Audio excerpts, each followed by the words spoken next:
Yeah, I got a bonnet on.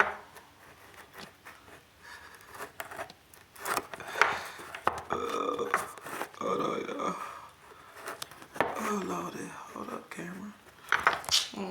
That's too far. Hold on. Hold on, guys. Peace, 13 love, though. My phone work with me. Work with me, phone. Work with me now. Work with me now. There we go. I'm gonna sit back like this. Alright, peace. Alright, so I want to talk about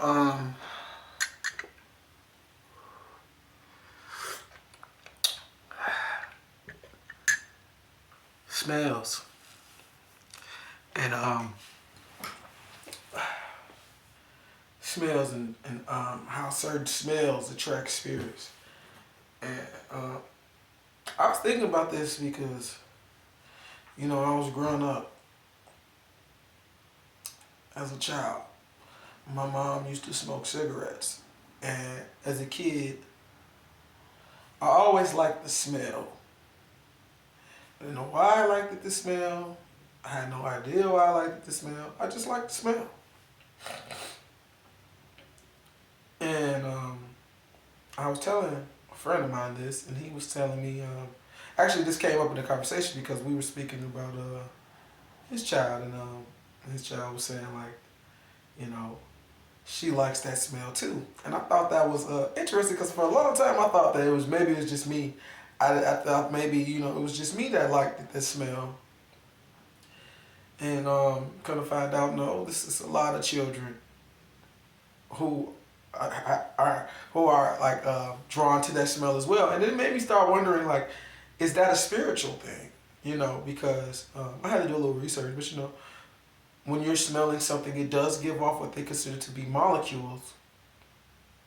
Molecules have their own frequency and vibration, and it's the collecting of these molecules within your nose follicles that you're able to actually determine something having a smell or not having a smell at all, and determining if it smells good or bad. You know what I'm saying? But everything is always giving off a certain smell. Like even, this is how male animals can tell that female animals are in heat or they're not in heat.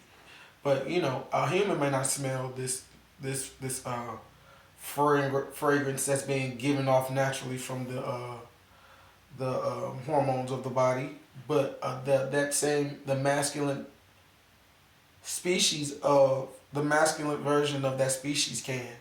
And actually, women and men, we give off certain pheromones too.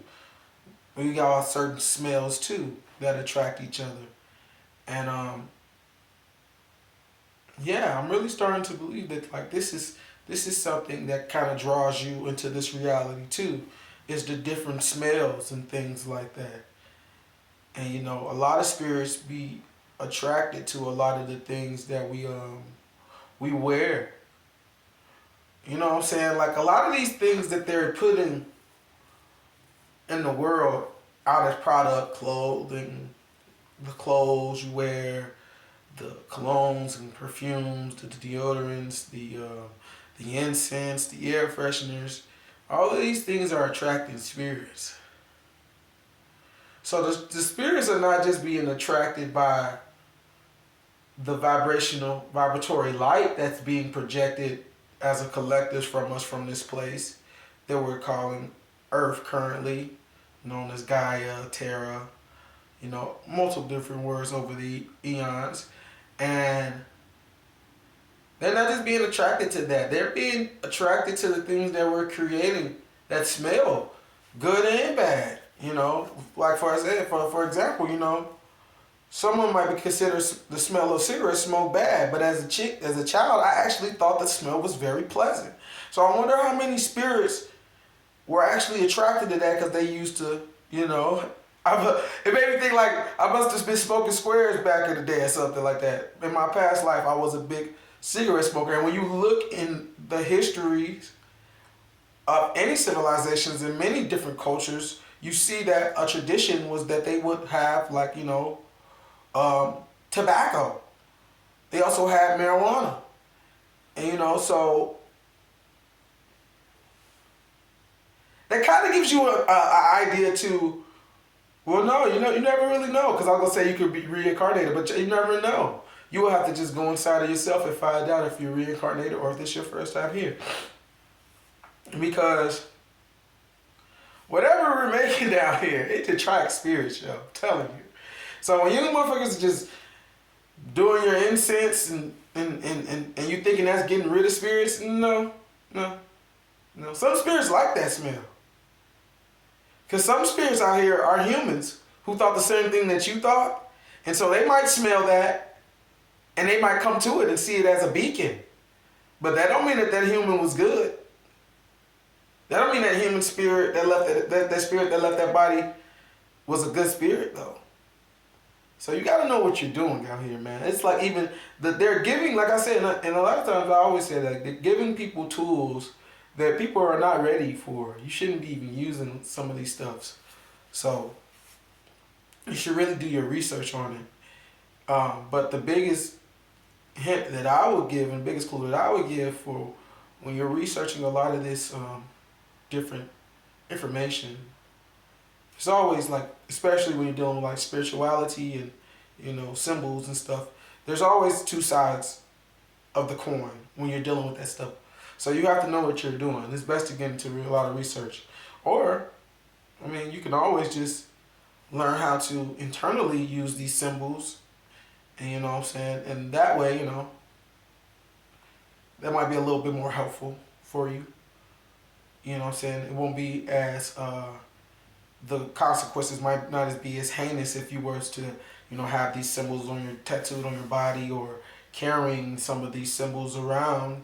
It may not bring as much baggage when you're trying to internally use these symbols and different things like that to uplift yourself, which is really what you're supposed to be doing.